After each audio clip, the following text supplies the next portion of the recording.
Hello YouTube, today I'll be talking about... Hold on, let me get my script out. Cool. Exaggerated anticipation, aka 0 to 100. Alright, so let's set the scene. The art of animation is still fairly new, and it's a common issue for a lot of animation to feel stiff and lifeless, nothing like the stuff we see today. And two legendary Disney animators, Ollie Johnson and Frank Thomas, proposed a set of principles for animators to follow in their book, The Illusion of Life. The book details 12 principles for lifelike yet appealing animation. Some of them you probably already know, like squash and stretch, arcs, secondary action, and of course, anticipation. You see, the way anticipation traditionally works is like a rubber band. First, the character and or objects move or wind up in the negative direction. The character and or object then launches itself in the positive direction with energy equivalent or greater than the negative energy built up. But over time, as new ideas were tested and passed around, exaggerated anticipation was born. And the way it works is by having a character or object perform a mundane or low energy action, immediately followed by a related but vastly more energetic action.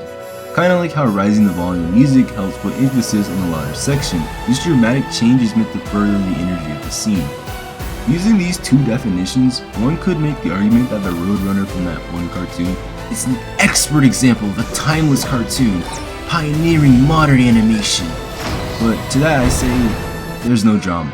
Exaggerated anticipation, in my opinion, is all about the drama. And the Roadrunner example is just a goofy cartoon. It's a good cartoon, it's just not dramatic. What's this weird feeling?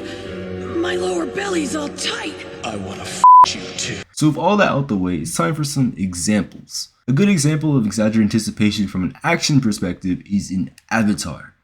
In Avatar The Last Airbender, there's this beautifully animated scene where Sparky Boo Man just sort of stands there, and the elemental mayhem that follows speaks for itself. The reason I specified from an action perspective is because exaggerated anticipation can be used emotionally too. In another animated show I really like, Castlevania, one of the characters is a monster hunter and is trying to kill a monster, obviously. And he's getting absolutely thrashed while doing it. Like, he's getting totally destroyed. Like, he's just getting like, oh, it's just getting really beat up. Anyways, he's about to die. Like, you think he's gonna die. The character, the monster, raises its scythe, slashes him, and at the very last second, boom! Exaggerated anticipation.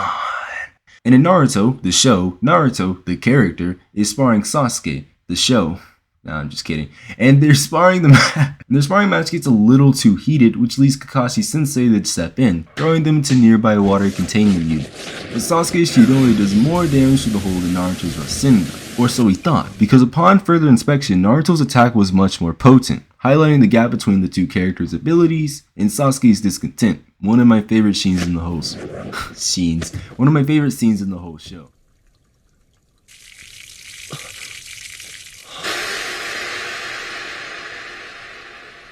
Naruto, how far have you... And of course you can't forget the Wild Wild West cliche, where the two adversaries turn, shoot. Alright, so in conclusion, exaggerated anticipation in both animation and film, and both emotionally and visually, explores the tantalizingly tense calm before the storm. And yeah, that's the video. If you're an artist, I hope I maybe inspired you. And if you're not, I hope you were thoroughly entertained. Either way, I'll see you next time. Peace.